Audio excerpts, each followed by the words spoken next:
Nirmala Kenyam Bia Kamal Kanur Online TV channel. De neri katadan en layen lere layen kalingwa samekaja. Te loide ke ye ke gurdun ke lerten konten lat karodian ke roainetin konten lat karodian ngai kone gwango re dwaran ngore te ke roltungwan re lerkane me bi konelinga na meni ler mi bej no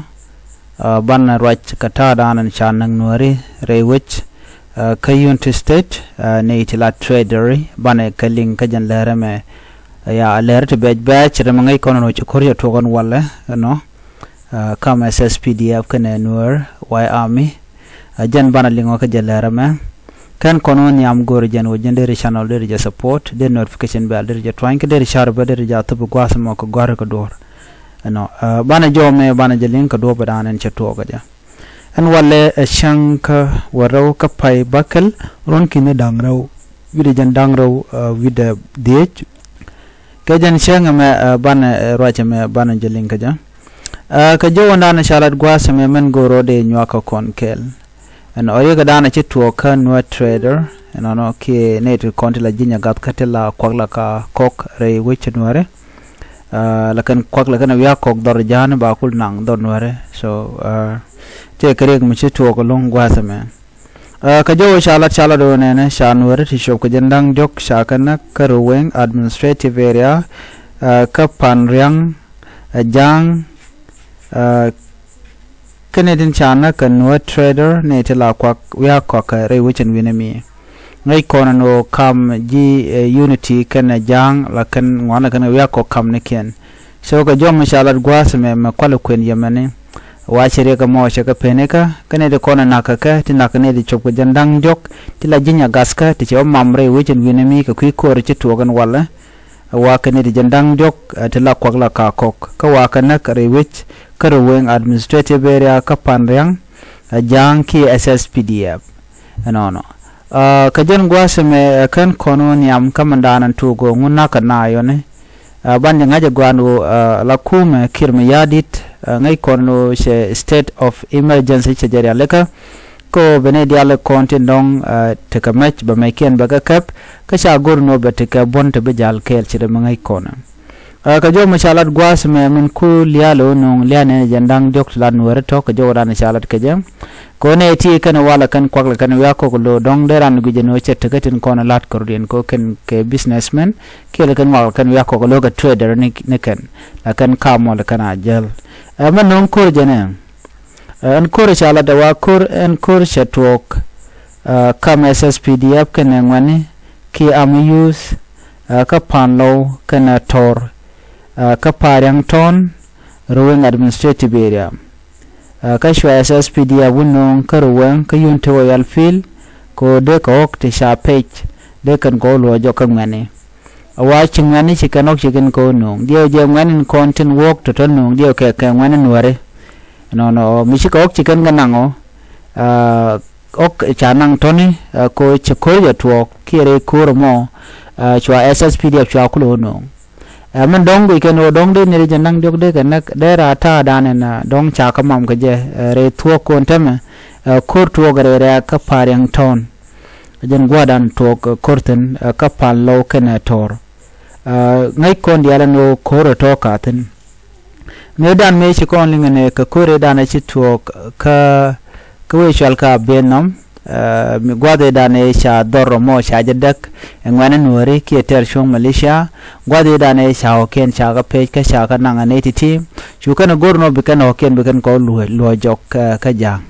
no shukan chu bandai ka shukan we shukan kap ka lew ka jowe dan ji kono nen jate ka list ka jate ka board dit na mamud ten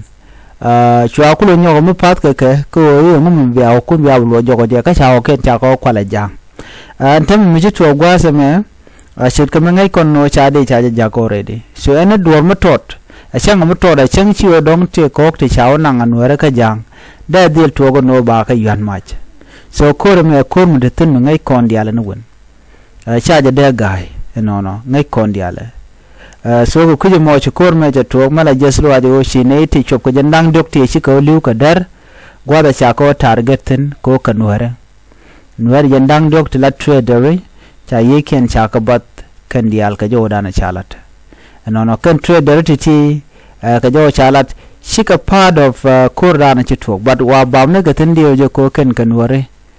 ka taka ka ruwenga ngwadamo ko ruwenga watin wer te tin boka jo dana lat ke ne te konti la jinya gatka ta dan na tin gaje la we ku ke kwa kan gwasa mo be ko le nyogonang re which and te border dung jane kan wer so link ka ru no gwasa mo so dio je chatar gane ka jo dana chalat te mo goro de kon te ka shob lo ajmorong ka tin kon chaden la hadan gwadamo nyong mun bi ngai gwasa me ko en ku mi chode de leka chana cheka nak pan ka je cheme chi kon ngaje no chi ku me kin ma yadi chabok gwadan chabok tin chon ngaje no chabok we chal ka kweriyak payam kama yom kanti chi ku me SSPDF chi kare nyal chi kana jak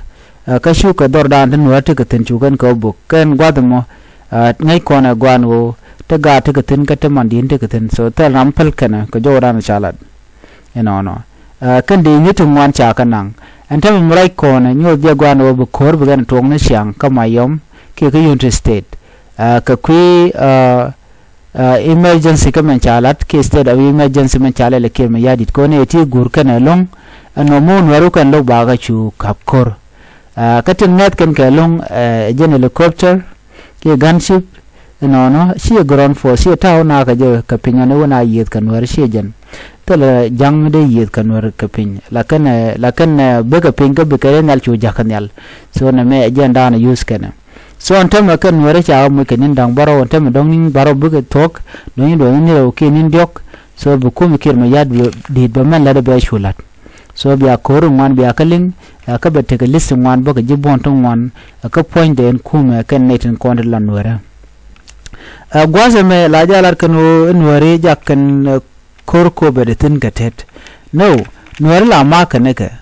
nware ba ka mak ka ba ka jogono yene shwadun gang ene tin moto gang kan rodien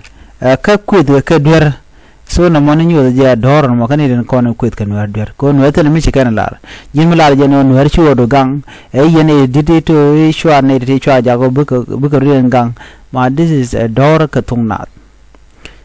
mi jagrat dodien mo gang roda ka bi ku dwer ko gang roda jin pondu jin dwar ka do budanan chalat ka je ko dong de condemn ni ramadan len mi shoda lot ko lo condemn ramadan ku sel defend lel ko ro defend karam ku jele nak mo goro baba tigde nan biawo to chin wor nda gang man wer ko ne la ro to wer chi ga gang mu bu min nat ka je jin bai wa jin nak do de bedwal de ko mo de reter so na me midatin so kan de ne ke mu yadit kamana alat kana wo buka bok helicopter munyo da gwan wo min war mutikan ka kwakala to kan helicopter ro de ka boko ba de ka boko pin ko ji kan abiyan nak bang na kan ka ga dong no ne tungwan so tel rampel kana kan ne ko la jang ka kin mu yadit kan nu shal ka pol na kan ne ko na te ka plani ko ban wer ba kan nak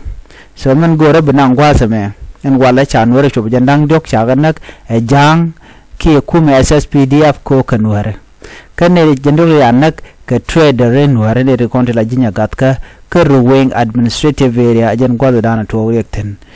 jo me gore jede jinwa yekel kwa jelot ya jaga jenni ko ken ko bajeling ko kor gwatan be bu kon kor ngwan bana kelinga lon ko ntama mekan kon luarten bana mej bana ko to kon ware sermen gore janga so bangwang no bo pon kir me yadit bangwang bro de rit ki ba ko ba jo ter ne don were so jo me jena na gore de nyoy kon kel en biata kamal ban yo jigel radien bye bye